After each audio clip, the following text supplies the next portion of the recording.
Let's get to our top stories this midday. Des Moines police are sharing more details after they say an officer shot and killed a man during a welfare check on the south side. Officers were called to an apartment complex on Southeast 5th last night near Southridge Mall.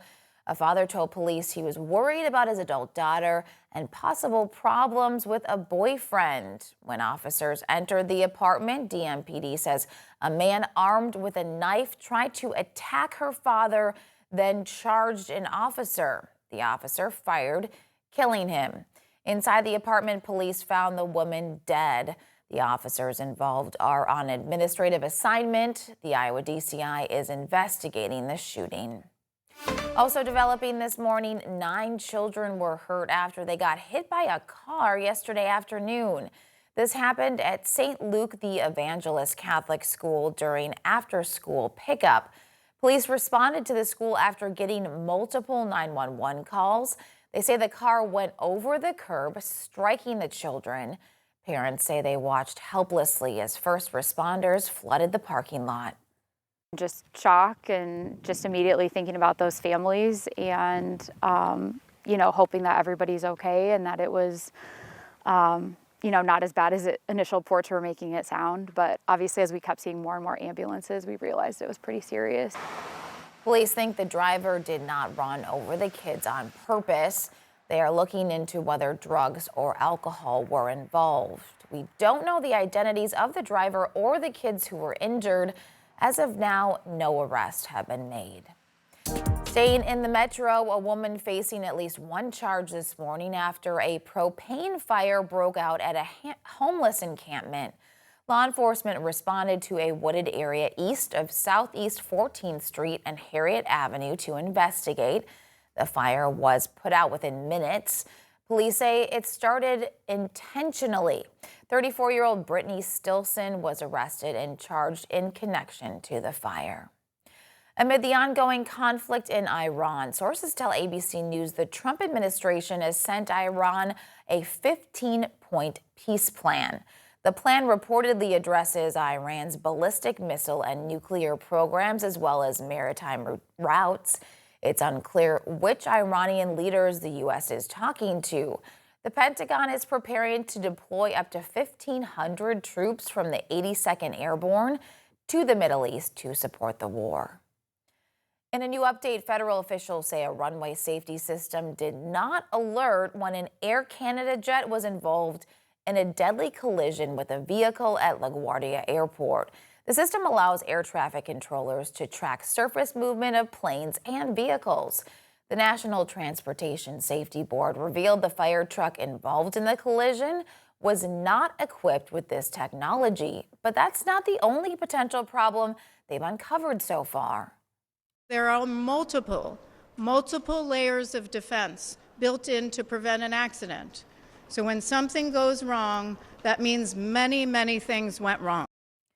The runway where the collision occurred will remain closed until 7 a.m. on Friday. In Washington, momentum appears to be building to end the standoff over funding for the Department of Homeland Security. Senate Republicans have now agreed to fund TSA and every agency inside DHS except for immigration enforcement. Now, this comes as the partial shutdown is taking a toll for some passengers and workers at the TSA. Some passengers are missing flights, and so they're coming the next day. And so all of that is just adding to more congestion, adding to longer lines. Most of us have maxed out our credit cards. We've taken loans out. We just don't have any more to give.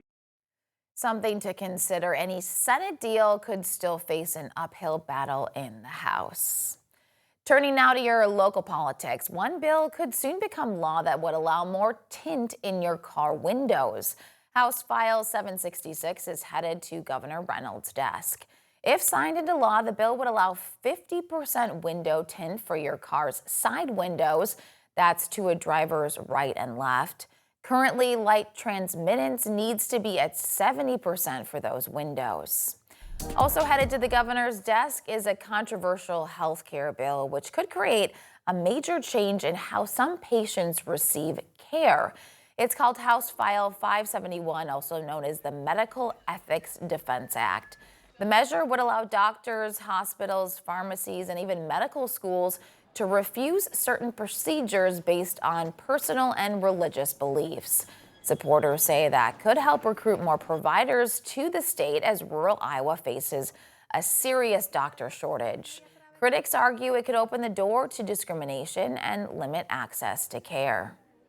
Freedom to live and work is consistent with one's conscience is a powerful, even a primary motivator for many who enter the medical practice fields, among other fields. And this is an important right for the future of our medical professionals and recruiting them to practice in Iowa. This bill does not have a good purpose that is real. It only opens up for multiple harms and discrimination, and when that happens in the medical field, people go without life-saving care. Opponents say the bill lacks clear limits and could lead patients to being denied care. However, there is an exception for emergency care. This morning, a hearing for Republican gubernatorial candidate Eddie Andrews to see if his name can appear on the midterm ballots. A panel decided he will be on the ballot.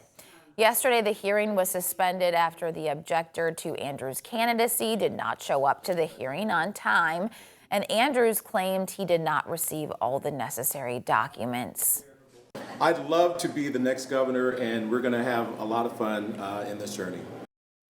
Yesterday, the same panel decided that State Senator Mike Busolo will also appear on the primary ballot. He is running for Senate in a new district. Xavier Kerrigan running for the Democratic nomination in U.S. House District 3, and Eric Pearson running for the state Senate seat Busolo is vacating, however, will not be on their respective ballots.